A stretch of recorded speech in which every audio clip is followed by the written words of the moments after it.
Assalamualaikum warahmatullahi wabarakatuh.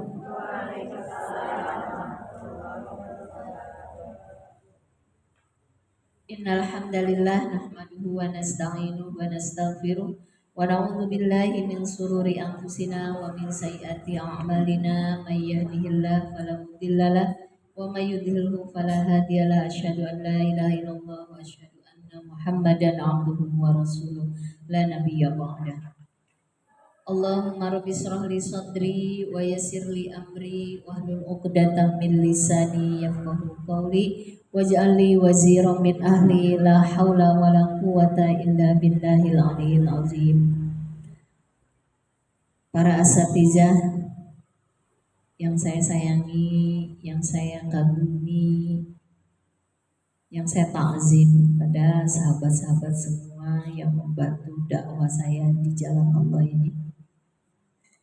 Semoga Allah memberikan karunia kemuliaan kepada sahabat-sahabatku para asatizah dan yang saya sayangi, yang saya kasihi, yang saya cintai jamaah Majlis Ta'lim An-Nubala. Alhamdulillah dengan kondisi yang penuh perjuangan ini, Ibu masih tetap dijadikan oleh Allah hamba-hamba pilihannya pada saat ini. Sehingga apapun yang menghalangi, apapun yang merintangi tidak mengurangi semangat Ibu untuk datang ke majelis ilmu ini.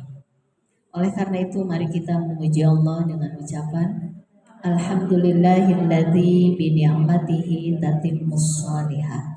Salawat teriring salam semoga tercurah kepada baginda kita Habibana wa Nabiyana Muhammad sallallahu alaihi wasallam. Ibu yang dirahmati oleh Allah Subhanahu wa taala, kita memasuki Asmaul Husna yang ke-65 yaitu Al-Wajid. Kemarin kan Al-Qayyum ya Bu ya. Al-Wajid. Sudah. Bu Zainab nggak datang. Bu Zainab kalau pengen request boleh nanti habis sholat datang ke rumah saya. Saya kasih kisi-kisinya. Kayak mau uas ya, kasih kisi-kisi. Gak apa-apa, maksudnya secara rangkumannya. Ini Bu Zainab. Atau Bu Zainab tanya Bu Atin, Bu Muslihah, Bu Tati, Bu Ara. Pokoknya yang buka YouTube. Mudah-mudahan ada yang bisa menjelaskan. Bismillahirrahmanirrahim. Al-Wajid. Al-Wajid artinya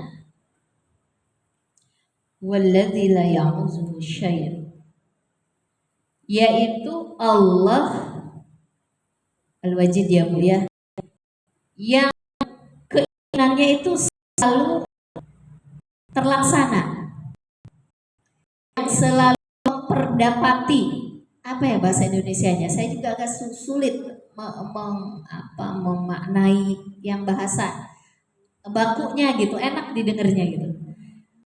Yang menginginkan sesuatu itu harus ada gitu, harus tadi yang memperdapati, yang mendapati itu guru bahasa Indonesia jadi saya bingung maksudnya apa ini yang keinginannya itu harus tercapai Bu. Kalau ada anak yang keras kepala ya, kadang-kadang kan ada anak nih, si ini mah itu kalau udah punya kemauan harus aja begitu, tidak bisa tidak, bikin pusing kalau kita tidak melayaninya atau mengabulkannya. Nah Allah itu punya sifat al-wajid, apapun yang diinginkan Allah pasti terjadi, tidak ada yang bisa menghalangi, tidak ada yang bisa menghalangi. Nah Allah itu memiliki sifat al-wajid, keinginan Allah. Ketika Allah menginginkan si Anu ini matinya harus hari Rabu contohnya Bu. Si Anu ini meninggalnya dalam kondisi lagi sehat. Karena apa? Kadang-kadang berpikir kalau orang itu harus sakit dulu ya. Kata Allah, aku tidak menginginkan dia sakit. Pokoknya tiba-tiba langsung aja lagi duduk Tiba-tiba pusing langsung hilang. Aku menginginkan dia ada di jam 3 lewat 1 menit dalam kondisi sehat duduk, dia harus menghadap kepadaku, diambil. Maka apa yang diinginkan oleh Allah itu tidak ada yang bisa menolak satu orang pun gitu. Pasti akan terjadi. Kemudian kata Allah, walaupun kamu masuk sekolahnya STM, si anak ini jadi dia nggak bakalan kerja di mekanik, dia bakal kerja di mungkin di kasir Indomaret atau di mana.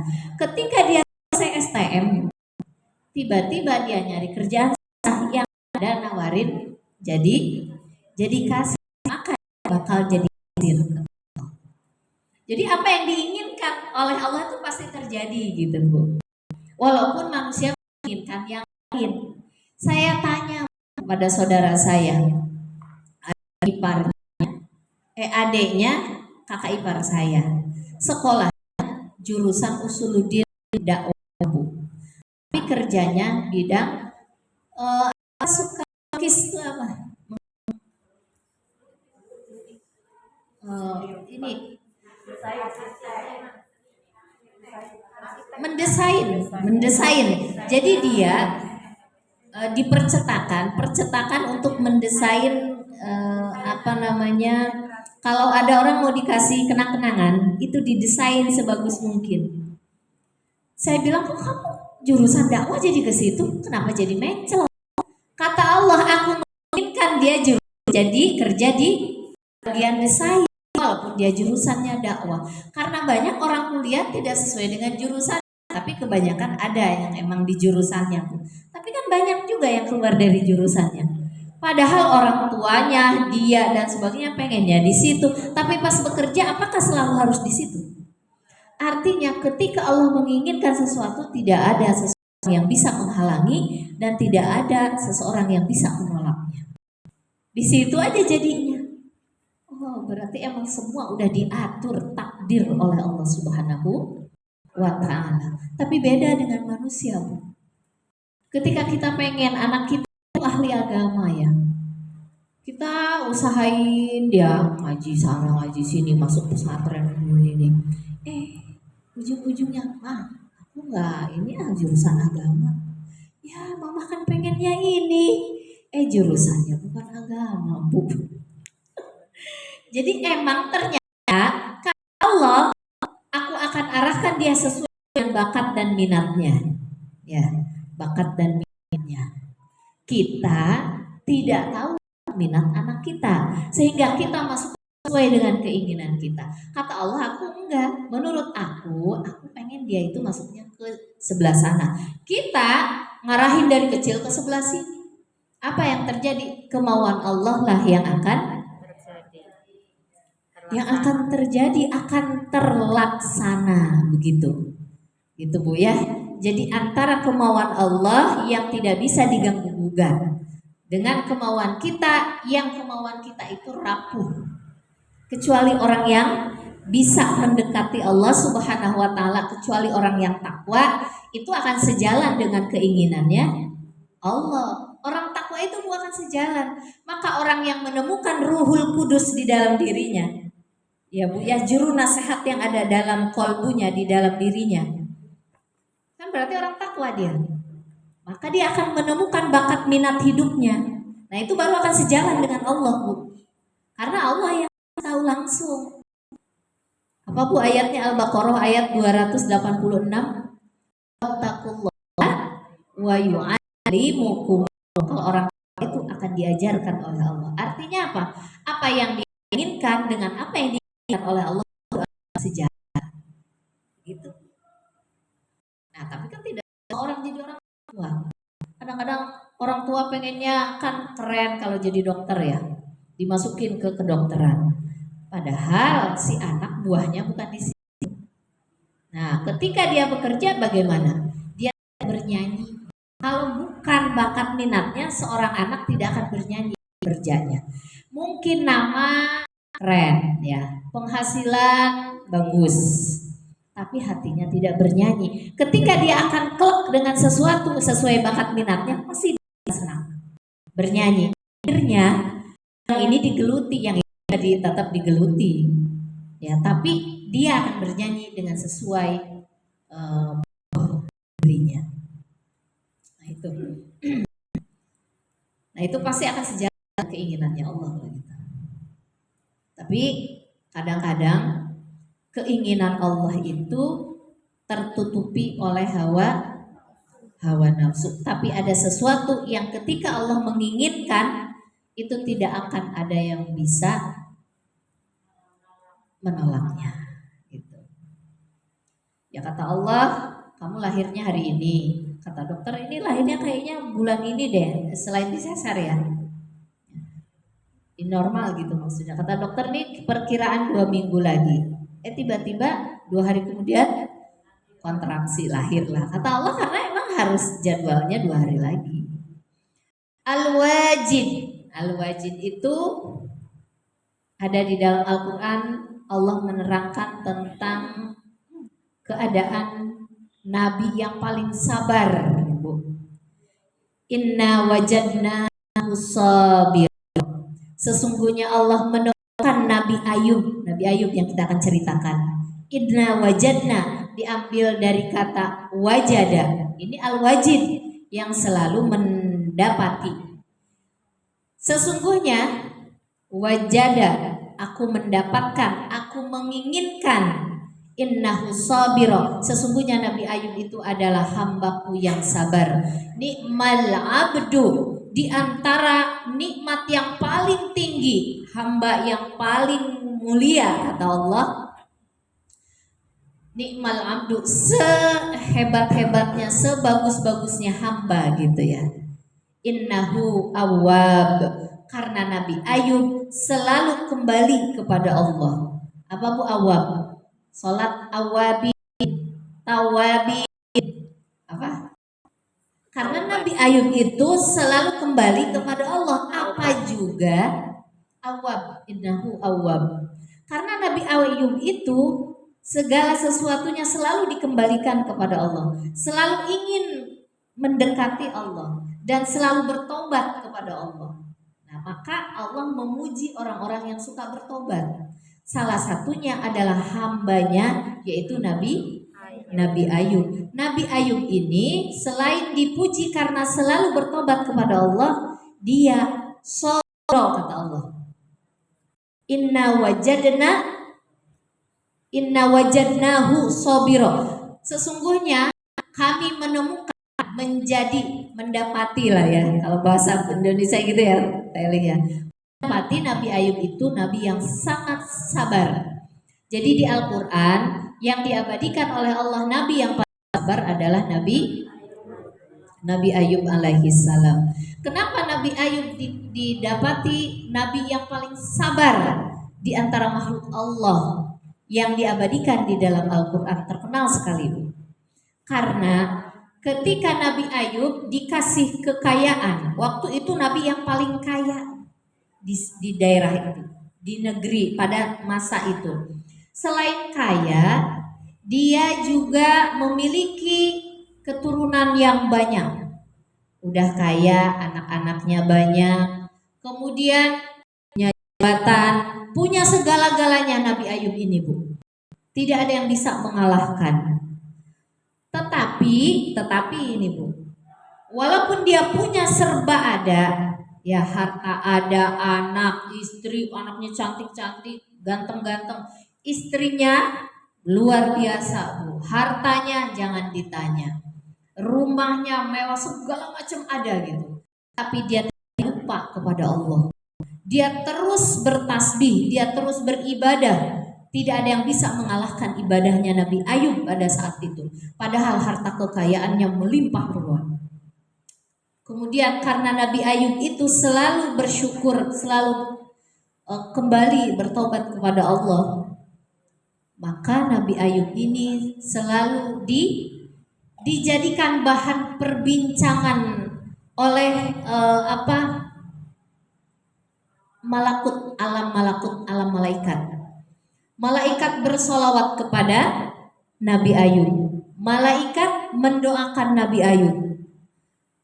Ketika bergemuruh doa-doa pada malaikat, Bu, karena udah kaya, pinter, ganteng, soleh dan sebagainya, tapi kok makin dekat aja gitu kepada Allah, maka malaikat itu senang, bahagia, dijadiin bahan perbincangan, diagul-agulin. Apa diagulin? Diagung-agungkan. Semua makhluk suka yang ada di langit sama Nabi Ayub. Tapi ada satu makhluk yang tidak suka, dengki dia, iri dia, yaitu iblis. Dia mah kenapa dia ahli ibadah? Karena kaya, makanya dia bersyukur. Coba kalau kekayaannya diambil, pasti dia akan mengeluh. Gitu, Bu. Dia kenapa dia ahli ibadah? Anak-anaknya cantik-cantik, ganteng-ganteng. Coba kalau pada mati kena musibah, pasti dia akan merengek-rengek nangis, katanya begitu. Dia kenapa beribadah kepada Allah? Itu tanamannya, ternaknya, sepanjang mata memandang, tidak ada yang mengalahkan harta kekayaan Nabi Ayub pada saat itu. Kata iblis, itu. Ya begitu juga karena ini. Kemudian apa? Kata Allah, ditantang. Kalau emang dia mensyukuri aku, beribadah kepadaku karena hanya bersyukur, karena dia berterima kasih kepadaku, coba silahkan kamu uji. Apa yang kamu mau uji? Apa kata setan? Kalau begitu akan saya habiskan tanaman-tanamannya. Dalam sekejap malam, tanamannya, kebunnya hancur semua. Dia lihat Nabi Ayub, Ayub, tuh kamu kan ahli ibadah, tuh tanam-tanamanmu tuh pada hancur. Terus kamu mau ngapain? Kata si iblis. Kan udah habis tuh. Ngapain kamu masih ibadah? Udah habis. Kata Nabi Ayub apa? Innallaha qad ahata, sesungguhnya Allah telah memberikan kepadaku. Qad a'ta, telah memberikan kepadaku. Wa qad akhadha, dan Allah juga yang mengambil apa yang sudah diberikannya. Bukannya dia berkeluh kesah, Bu, ketika hancur tuh hasil panennya, tapi dia tetap masih memuji Allah. Allah yang memberi, Allah juga yang mengambil. Kata setan, iblis, ya, ini ujian pertama kagak mempan. Kalau gitu aku akan hancurkan, aku akan matikan semua binatang anaknya. Malah kedua dimatikan semua binatang anaknya. Dan dia datang kepada Nabi Ayub sedang ibadah. Hai Ayub, binatang anakmu sekarang mati semua. Apa Nabi Ayub jawab bersama? Qad akhadha, sungguhnya Allah telah memberikan kepadaku sehingga aku bisa bersyukur, dan ketika Allah mengambilnya, maka aku kalau diambil apa, Bu? Bersabar. Jadi ketika Allah masih menyisakan harta, kenapa Nabi Ayub masih merasa puas, Bu? Kenapa Nabi Ayub masih merasa puas? Dikatakan di dalam tafsir itu bahwa kata Nabi Ayub, nyata habis, mati, tanam-tanaman mati, tapi aku masih dikasih anak-anak, tapi aku masih dikasih istri yang setia, tapi aku masih dikasih rumah yang mewah. Maka Nabi Ayub tidak memikirkan yang hilang, tetapi dia mensyukuri apa yang tersisa. Ingat ya, Bu, ya, rumusnya bersyukur. Jangan memikirkan sesuatu yang sudah hilang, tetapi pikirkanlah apa yang masih tersisa. Jadi kalau lagi ada kena musibah, kecopetan nih, Bu, kita itu jangan terlalu terpuruk dengan kecopetan. Kenapa? Di rumah masih banyak, ya, suami masih kerja, kita masih sehat, masih bisa nyari. Jadi gimana? Nah, kalau kita bisa berpikir seperti itu kan tidak terlalu sedih. Allah yang sudah memberi, Allah juga yang mengambil. Nah, kita cari ibrohnya ya. Jangan-jangan ini kesalahan saya, jangan-jangan apalah segala macam. Mudah-mudahan dibersihkan sama Allah. Jangan diberikan sesuatu yang hilang, tetapi berikanlah apa yang masih tersisa. Ini dikisahkan Bu Rabi'ah Al-Adawiyah ketika ada seseorang yang kena musibah, hartanya dicuri oleh orang. Ya Rabi'atul Adawiyah, aku dapat musibah yang luar biasa, habis hartaku diambil orang. Kenapa Allah tidak adil? Aku udah ibadah, aku udah begini, aku udah begitu kan? Ceritanya begitu Bu. Aku kayaknya tidak maksiat deh sama Allah, aku udah baik gitu sama orang juga. Kenapa aku masih diuji oleh Allah dengan kesakitan yang luar biasa sehingga aku miskin sekarang? Apa kata Rabi'ah Al-Adawiyah? Kamu harus bersyukur kepada Allah karena imanmu tidak Allah cabut. Masih ada iman di dalam kolbunya. Tidak kufur kepada Allah. Itu nikmat yang terbesar adalah iman dan Islam. Jadi jangan memikirkan sesuatu yang hilang. Yang ada nikmat terbesarnya adalah iman dan Islam. Artinya ketika Nabi Ayub diambil oleh Allah tanamannya, ternaknya, Nabi Ayub masih bersyukur dengan apa yang ada. Kemudian setan tidak putus asa. Kalau begitu, ya Allah, aku akan uji anak-anaknya, mati semua. Gimana caranya Bu? Ketika Nabi Ayub sedang berhalwat Bu, bukan di rumah, dia berhalwat ada di satu tempat. Karena kalau di rumah dia nggak bisa uzlah, nggak bisa konsentrasi khusyuk gitu. Sama setan diguncangkan itu rumah Bu, rubuh beserta isinya ketindih. Meninggallah anak-anaknya dan istrinya. Kan istrinya banyak Nabi Ayub itu. Zaman dulu Nabi banyak istrinya, makanya anaknya juga banyak. Yang tertinggal hanya satu istri, namanya Siti Rahmah. Yang lain mati semua Bu, anak-anaknya mati ketindih rumah itu. Datanglah iblis kepada Nabi Ayub. Hai Ayub, anakmu sudah mati semua. Untuk apa kamu ibadah? Kamu udah capek-capek ibadah, tapi dikasih ujian sama Tuhanmu bertubi-tubi, katanya gitu. Apa jawabannya? Sama dengan yang tadi. Sesungguhnya Allah telah memberikan nikmat kepadaku dan Allah juga yang mengambilnya. Kata iblis, aduh ini orang kagak bergeming imannya. Nih masih ada, apa yang masih ada Bu? Kan tadi udah hilang, anaknya hilang, keluarganya hilang, rumahnya hilang. Yang ada tinggal apa? Badannya. Nih kata si iblis menantang Allah lagi. Ya Allah, yang tersisa iman dan akal sehatnya nih sama badannya, aku akan ambil badannya dia. Allah silakan kalau kamu bisa. Mau kamu apain tuh katanya? Aku akan hancurkan seluruh kesehatan tubuhnya. Ginjalnya rusak, jantungnya rusak, semuanya rusak. Kulitnya, semua tidak ada yang tersisa dari Nabi Ayub. Kita baru sakit gigi aja udah ngomongnya. Kenapa sih disakit gigi nggak sembuh-sembuh ya? Gitu kan? Udah gitu marah-marah ya. Lagi sakit lutut ya, baru lutut yang sakit. Baru mata ya, baru ini nih pundak. Kita mah baru satu Bu. Nabi Ayub semuanya dalam ceritanya itu. Masya Allah. Saya tuh berinding Bu ketika baca tentang kisahnya Nabi Ayub. Ya, semuanya habis, semuanya diuji oleh Allah dengan melalui iblis tadi, ditiupkan angin yang merusak seluruh anggota tubuhnya. Yang tersisa yang sehat hanya akal dan kolbunya. Itu yang terus itu yang selalu memuji dan bertasbih kepada Allah. Tidak pernah ada keluhan keluar dari mulut dia. Tidak pernah begini Bu. Ya Allah, nggak ada banget sih Allah. Aku tuh orangnya selalu bersedekah. Aku tuh orangnya ya tahajud gak pernah tinggal, baca Quran berjujuz gitu ya. Aku tuh gak pernah nyakitin orang ya Allah. Kenapa hidupku begini ya Allah? Tapi Ayub tidak pernah begitu. Kita yang kagak soleh-soleh banget suka ngeluh kadang-kadang. Ya aku tuh gak banyak berbuat dosa deh. Ya ada sih dosa, tapi kok gini-gini amat ya Allah ya. Aku ke kita ya suka ada begitu gak Bu? Coba kita belajar dari Nabi Ayub Bu. Apa yang terjadi Bu? Si iblis ini penasaran. Kenapa dia masih tetap ibadah kepada Allah? masih berzikir Bu, nggak berhenti berzikir memuji Allah.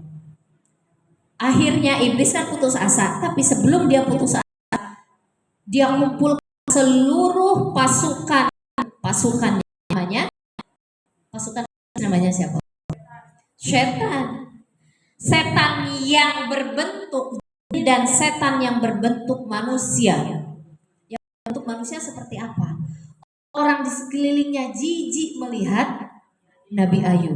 Nah, akhirnya Nabi Ayub diusir sama istrinya. Istrinya masih setia, Bu. Nah, istrinya belum tergoda nih. Saat habis ini nanti ada ceritanya. Diusirlah. Jadi setannya manusia mengusir Nabi Ayub. Tidak suka, jijik dan sebagainya. Pokoknya akhirnya Nabi Ayub terusir dari kampungnya sendiri. Dan ketika setan-setan ini gimana nih caranya? Aku udah kehabisan akal, kata si iblis kepada setan. Setan-setan banyak pasukannya. Setan kata begini, Bu. Wahai iblis, engkau sanggup mampu menggoda Nabi Adam. Padahal Nabi Adam diciptakan langsung oleh Allah. Dan dia makhluk yang paling mulia ketika Allah menciptakan makhluknya yang pertama. Engkau mampu menggoda Nabi Adam. Apa kata iblis? Saya juga tidak sanggup menggoda Nabi Adam. Tapi Nabi Adam tergoda karena istrinya. Jadi banyak sekarang Bu yang tadinya suaminya lurus, suaminya baik, karena selalu dimasuk-masukin sama istrinya. Bang, dari dulu itu kerja kalau kita, yang lain udah pada punya mobil, yang lain mobilnya ganti, yang lain ganti baru, gak apa-apa lah dikasih itu kan halal, namanya juga orang ngasih. Atau gimana kayak caranya? Nanti kita tinggal banyak sedekah, bertobat sama Allah. Akhirnya banyak yang pasangan-pasangan kita terjerumus karena perempuan. Kata iblis, Adam bisa terjerumus karena istrinya. Si setan ngasih masukan, kamu dulu bisa menjerumuskan Nabi Adam, orang yang paling mulia yang diciptakan oleh Allah langsung. Berarti nih Ayub nih bakal hancur juga oleh istrinya. Oh, kata si iblis benar. Akhirnya didatangilah Siti Rahmah. Rahmah. Oh, dengan bentuk pemuda yang ganteng, yang kata-katanya menggiurkan. Suamimu ahli ibadah, suamimu baiknya, suamimu soleh. Kalau bukan karena Allah murka sama suamimu ya. Coba suamimu sumin, apa namanya, ini pasti laknat Allah dan sebagainya. Minta pakai ke Tuhannya, katanya gitu kan. Oh, berarti orang yang apalah gitu. Pokoknya dijatuh tuh Siti Rahmah. Terus gini, ada ceritanya di dalam tafsir Ibnu Katsir kalau nggak salah ya Bu ya, atau tafsir apa saya baca itu. Karena baca beberapa tafsir jadi bingung saya yang mana, tafsir Ibnu Katsir kah atau tafsir Son'ani, Imam Son'ani. Kalau Imam Son'ani itu tafsirnya tasawuf. Tapi kalau Ibnu Katsir masih tafsirnya bukan bil isyari ya, tafsir-tafsir biasa secara syariat dari luarnya aja, nggak terlalu dalam. Itu katanya Siti Rahmah itu suruh memotong kambing kalau nggak salah ya, tapi bukan dengan memakai nama Allah. Kamu potong kibas itu kambing ya, domba lah ya, tapi memakai nama iblis, karena yang membuat sakit itu iblis kan, maka dia akan sembuh. Terus Siti Rahmah itu menggoda lah. Coba potong ini ada yang ngarahin begini. Kan biasa kita kalau lagi sakit banget, anak kagak dapat mulu, datang deh ke situ. Disuruh ini kagak apa-apa kalau bersyariat kan gitu ya. Suka ada yang gitu. Itu kita punya ruko kagak laku. Coba kita datang ke situ tuh. Katanya nanti syaratnya suruh nyimpen gunting di atas, nyimpen buntelan apa di atas dan sebagainya. Masih tetap sholat, kita kan masih tetap ngaji, kita ini supaya ada nggak yang begitu Bu? Ini terjadi sama Nabi Ayub. Wahai suamiku, katanya, nanti itu kan penyakit itu dari setan katanya, nanti diangkat, Tapi syaratnya ini, apa Nabi Ayub kan marah kan? Terus karena tidak mampu digoda oleh istrinya, Siti Rahmah pergi meninggalkan Nabi Ayub. Pergi bu, ditinggal, nggak bisa ngapa-ngapain, nggak dengerin gue gitu istilahnya. Ibu dia lumpuh, Nabi Ayub itu lumpuh, sakit. Kalau nggak ada istrinya siapa yang bawain makanan? Kan begitu kata Siti Rahmah. Nanti siapa kalau dia nggak nyerah juga? Siapa yang bawain makanan? Udah saya tinggalin. Nah kan gitu. Nah, akhirnya Nabi Ayub tuh marah dengan keimanannya Siti Rahmah. Kemudian dia berjanji akan memukul kalau dia kembali kepada dirinya. Di berapa kali bu? 100 kali. Tapi disiasati 100 kalinya pakai sapu lidi yang tebel, jumlahnya 100, cuma sekali doang. Cuma digituin dong. Hanya untuk melaksanakan nazarnya dia. Artinya apa bu? Istrinya pergi. Berarti sekarang kondisi Nabi Ayub dalam keadaan lemah, di atas kelemahan, di atas lemah dirinya. Tidak ada yang bawain makanan lagi, tidak ada yang ngasih minum lagi dan sebagainya. Baru dia berdoa kepada Allah. Wah doanya ada yang pasti banyak yang hafal.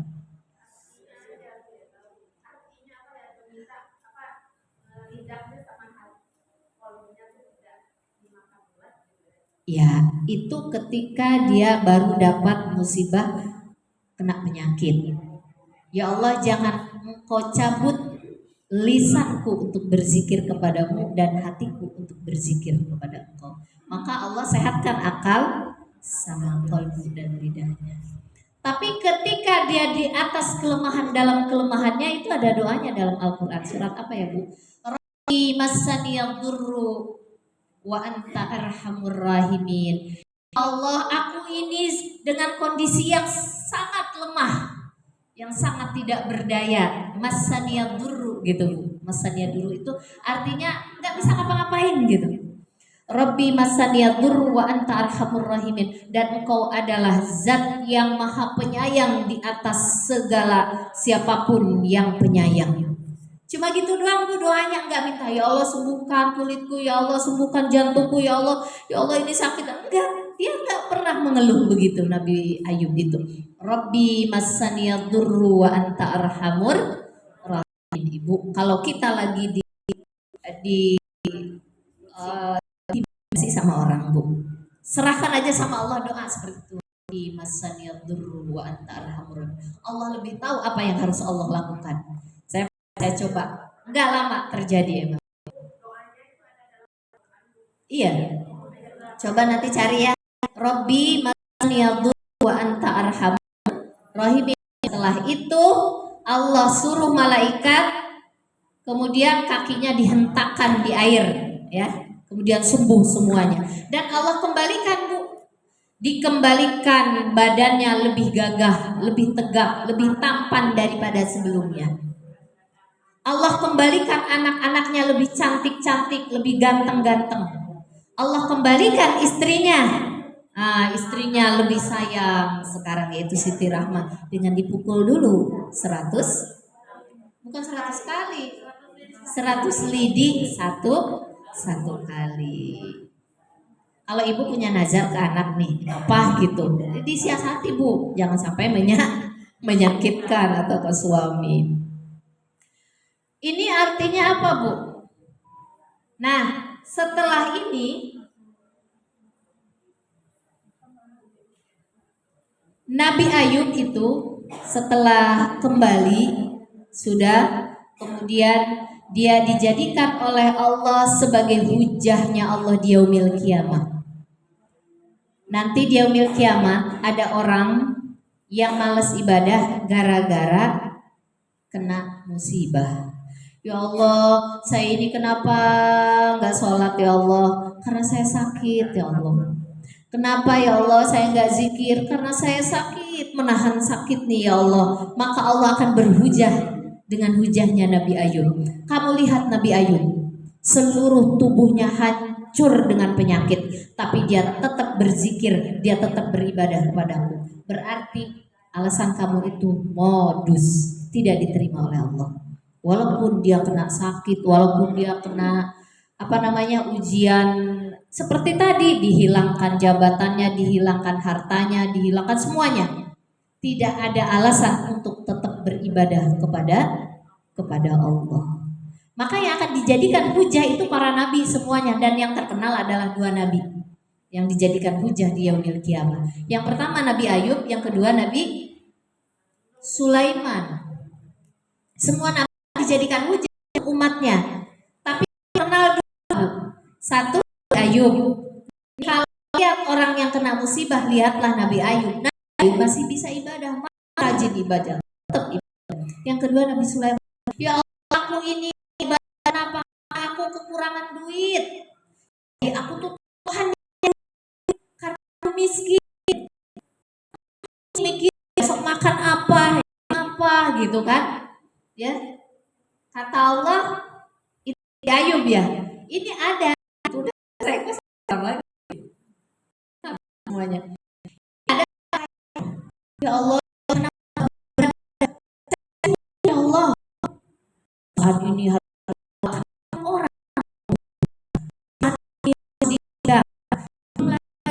ini kerja itu sibuk ya Allah. Sore lagi di perjalanan. Kalau udah datang kecapean, malam ketiduran. Kata Allah, lihat Nabi Sulaiman. Kayaan Nabi Sulaiman apa kayaan kamu, katanya. Kayaan siapa, Bu? Nabi Sulaiman belum pernah ada yang bisa menandingi sampai sekarang. Sampai dia bisa ngasih makan ikan. Berpuluh-puluh ton hartanya. Apa kunci hartanya? Artinya nggak ada zaman sekarang begitu. Kata Allah, nanti kalau ada yang alasannya seperti itu ya. Nah, kalau orang yang memiliki nurul wajid, nah, berarti orang yang beriman kepada sifat Allah al-wajid, apa yang harus dia lakukan? Kalau kita ingin Allah bertajalli di dalam kalbu kita dengan sifat al-wajidnya Allah, maka kita harus mendapati diri kita memiliki ilmu yang berkaitan dengan ilmu syariah dan ilmu batiniah. Begitu katanya, kata Imam Al-Ghazali ya dalam kitab ini, Syarah Asmaul Husna. Maksudnya apa? Kalau engkau memiliki, Allah karuniakan cahaya al-wajid, yakin dengan sifat Allah al-wajid, berarti kamu harus memiliki ilmu yang bersifat syar'i. Syariah itu begini, yang berkaitan dengan bagaimana supaya ibadah maka punya tentang itu, bagaimana supaya haji, supaya infak, jasa, zakat, itu hanya ilmunya. Setiap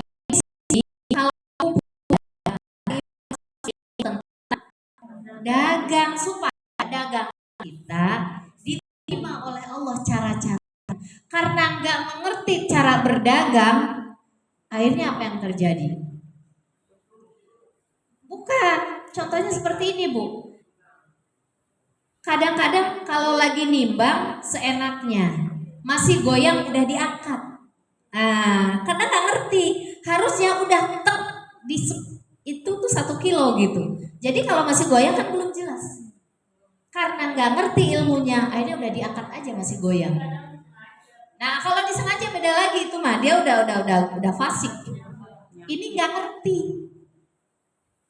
Nggak ngerti. Ketika dia punya tetangga sebelah dagangannya sama, orang nawar di situ, dia tarik ke sini. Dia nawar, dia tahu harga dia rendah. Terus di situ dia lagi tawar menawar nih. Saya lebih rendah. Sini harga saya tuh satu barangnya cuma 25.000, yang sebelah nawarin 35.000, lagi tawar menawar, Bu. Itu nggak boleh. Jadi barang yang sedang ditawar oleh orang lain nggak boleh kita ikut menawarkan sebelum selesai ditawar. Gitu. Ini karena nggak ngerti hukum tentang dagang, akhirnya dia terjerumus dalam kesalahan.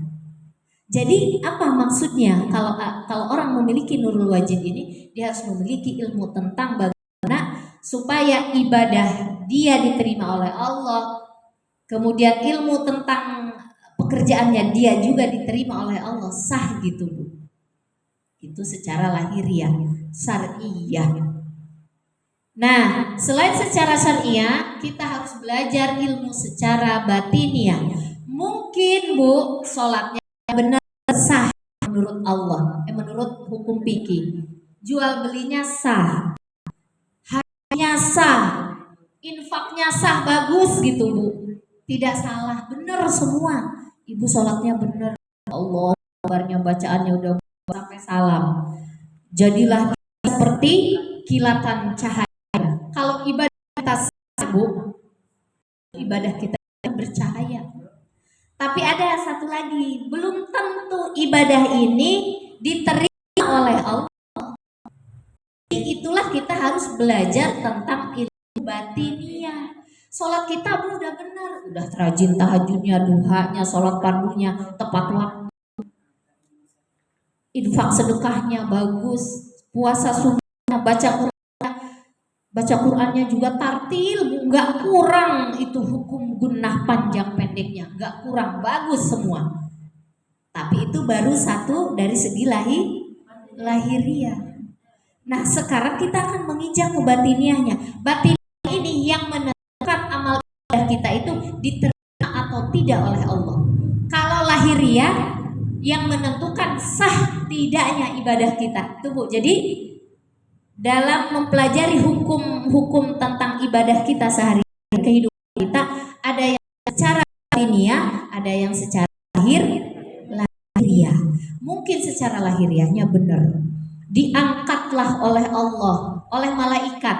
Malaikat itu turun ke dunia setiap hari dari waktu subuh dan waktu sore, asar, habis asar, bukrota wa asila, subuh dan asar. Kenapa subuh dan asar?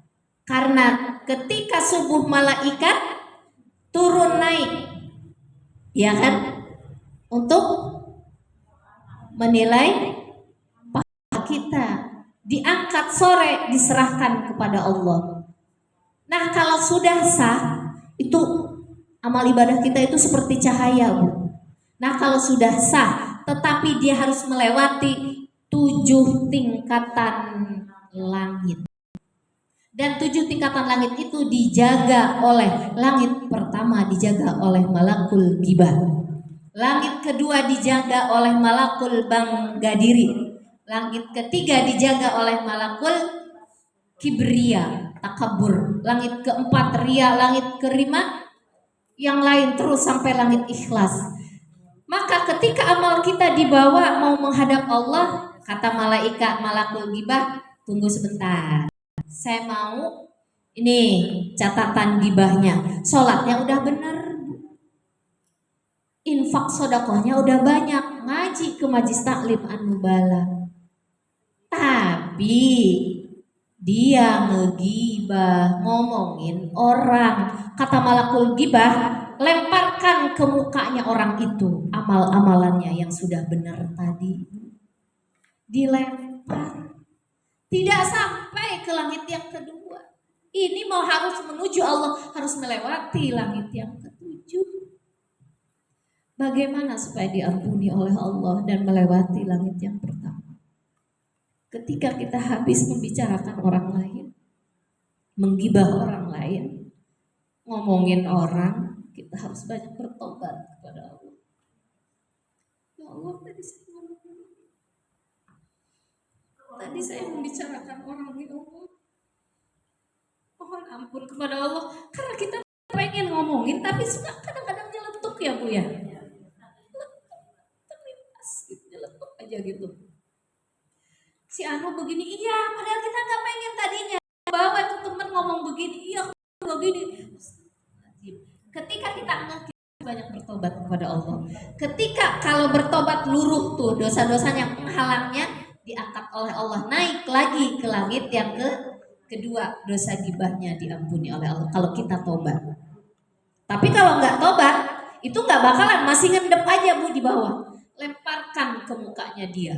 dilempar aja. Tapi ketika kita bertobat kepada Allah, maka itu amal-amalan itu akan naik. Itu tujuannya kita mempelajari tobat, istighfar setiap hari ya Bu ya. Tobat setiap waktu. Karena emang kita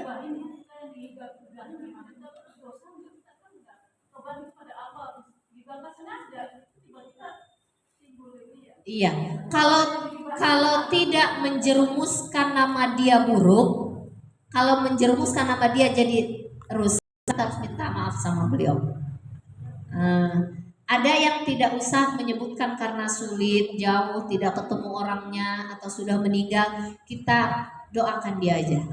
Ya, kita doakan. Selesai itu Bu, yang pertama. Amal kita sudah bagus ya Bu ya secara syariah, sah di mata Allah. Sholatnya benar.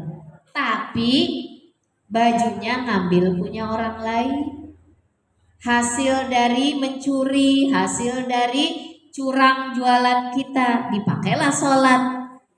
Bacaan sholatnya udah benar, apanya udah bagus semua, sujud rukunya sah menurut hukum fikih, tapi tidak diterima di sisi Allah karena dia memakan harta haram. Hati-hati. Nah, yang kedua, bangga diri karena ilmunya atau karena jabatannya atau karena kekayaannya. Saya tidak akan menyebutkan semua. Bangga diri, contoh Bu. Sebelum dia menjadi pejabat, sebelum dia kaya, sebelum dia punya ilmu, orangnya rendah hati, diem aja, nggak ada yang bisa dibanggain. Ngegibah juga enggak Bu, baik nih orang. Setelah kaya, banyak nolong, banyak bantu, banyak nolong. Timbullah di dalam hatinya, saya yang paling banyak amal sedekahnya. Ketika dia diangkat jadi besar, saya yang paling hebat. Ketika dulu nggak punya ilmu, dia diem, ngegibah juga enggak.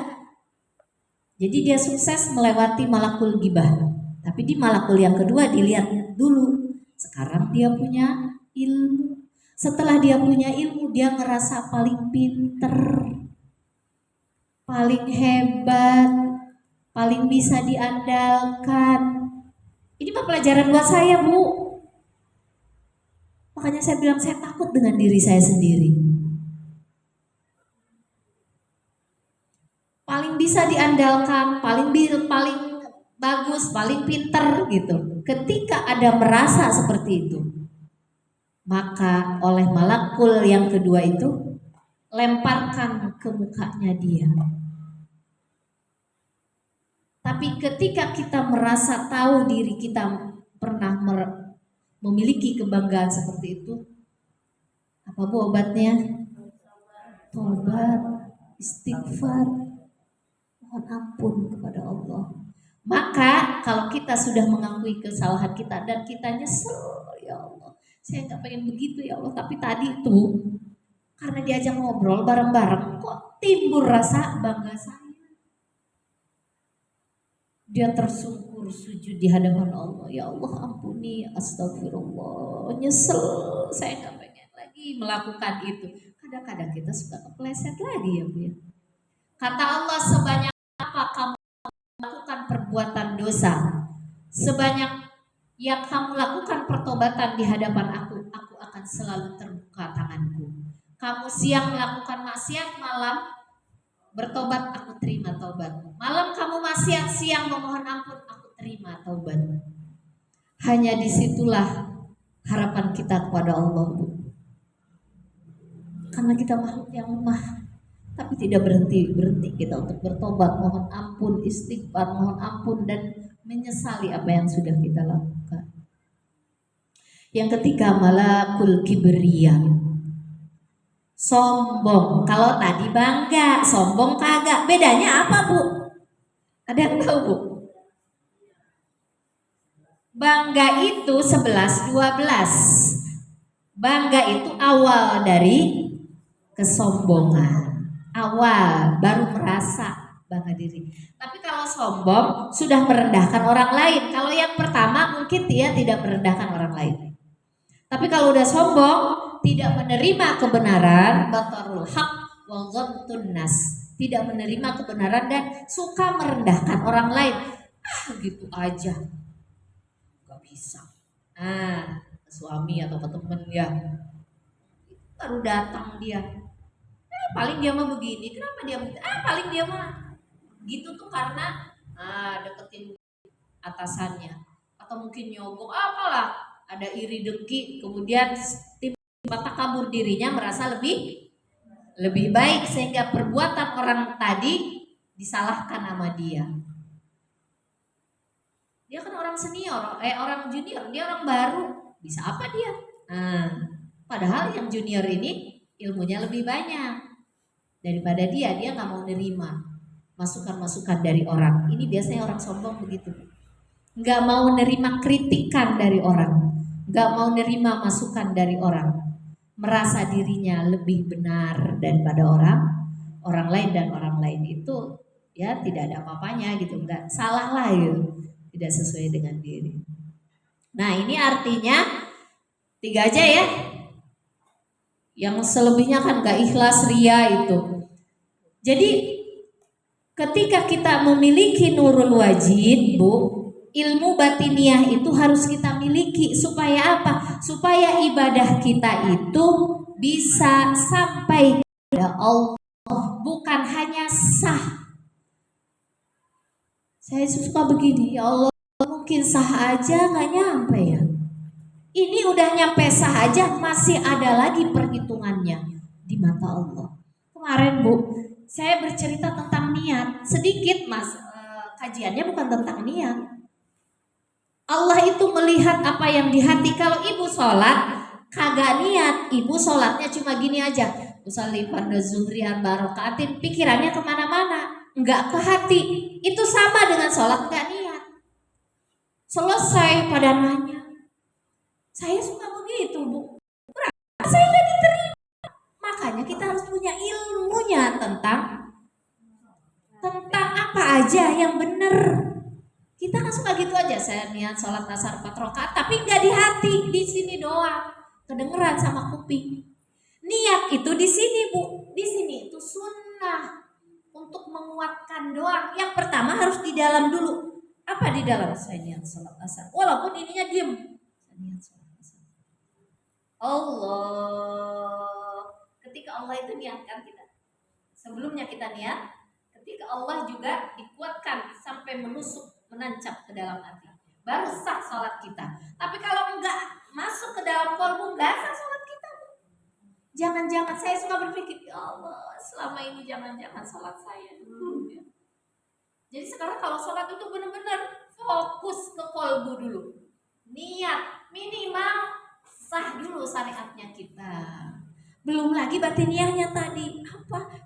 Jadi kalau selesai sholat itu yang pertama terucap astagfirullahaladzim. Diingat tadi saya ngomongin teman saya, tadi saya begini tadi, astagfirullah. Nah baru setelahnya alhamdulillah dan zikir-zikir yang lainnya, supaya luruh dulu penghalang kita, amal kita ketemu kepada Allah gitu. Luruhkan dulu dosanya, penghalangnya, karena itu penghalang. Nah itu ya, jadi kalau masalah syariahnya itu fikih yang berkaitan dengan hukum perdagangan, ibadah, sholat, hukum nikah dan sebagainya, itu harus dikuasai Bu. Makanya itu perlunya kita belajar. Kalau menurut saya orang yang nggak mau belajar itu tuh padahal dia banyak yang nggak taunya, nggak ngertinya. Saya aja yang belajar masih banyak yang belum tahu. Malah semakin banyak belajar, makin banyak nggak taunya. Ini ada orang nggak mau belajar tentang niat aja tadi Bu. Ya Allah, saya tuh dulu tuh kadang niat ucapan doang, nggak ditembuskan ke dalam kolbu. Ya Allah, semoga Allah mengampuni dosa-dosa saya dan kita semua yang ada di sini. Mungkin Ibu ini 3 dulu aja ya. Nanti kesempatan lain kapan kita tidak tahu, kita akan lanjutkan pertemuan yang ke selanjutnya.